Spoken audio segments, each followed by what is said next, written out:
Dışarıda kalanlar fazla masalara gidiyorsunuz. Hayır, daha hadi üzerine dökün. Dikkat edin.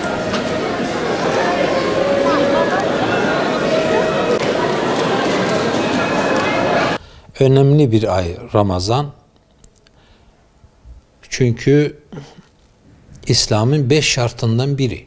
Eğer bir insan Müslüman olacaksa, ki temel amaç, gaye hepsi budur. Dünya, ahiret, saadeti Müslüman olmaya bağlıdır.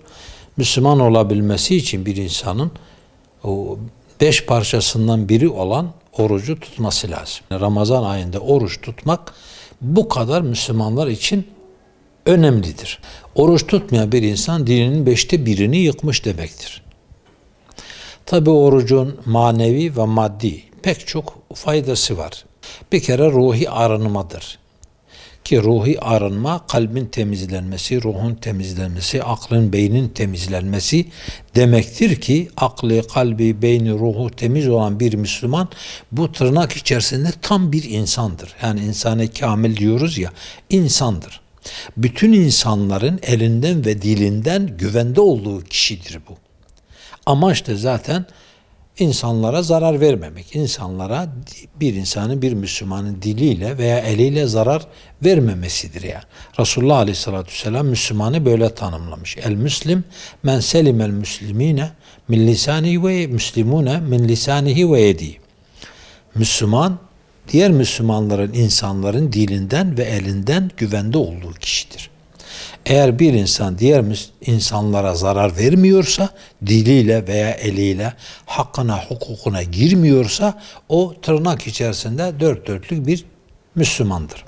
İşte ruhi arınmadan maksat oruç insanı bu şekilde bir Müslüman yapıyor. Diğer insanların elinden ve dilinden emin kılıyor. Çünkü oruçlu, çünkü sürekli Cenab-ı Hak'la bir anlamda, ruhi anlamda bir bağlantı içerisinde. Her sözüne, her hareketine dikkat ediyor. Bu mübarek, bu önemli ayda. Şimdi öyle bir ay ki sadece bir gecesi 1000 aya bedel. Şimdi düşünebiliyor musun? Bir gecesi 1000 aya bedel. Yani bir ay 80 küsür yıllık bir ömür. Bir gecesi sadece. Şimdi 30 gecesini düşünün. Nasıl mübarek ve kutsal bir ay olduğu bizim karşımıza çıkar. Dolayısıyla bu ayda hem Hazreti Peygamber Aleyhisselatü Vesselam hem sahabe-i kiram ibadetlerini artırmışlar. Daha fazla ibadet etmişler. Hatta Hazreti Ayşe diyor ki Resulullah Aleyhisselatü Vesselam adeta ayakları şişiyordu ibadet etmekten Ramazan'da. Özellikle son 10 günde. Kaldı ki Resulullah'ın geçmiş ve gelecek bütün günahları bağışlanmış ahir zaman peygamberi. Buna rağmen bu ayda bu kadar ibadet etmiş.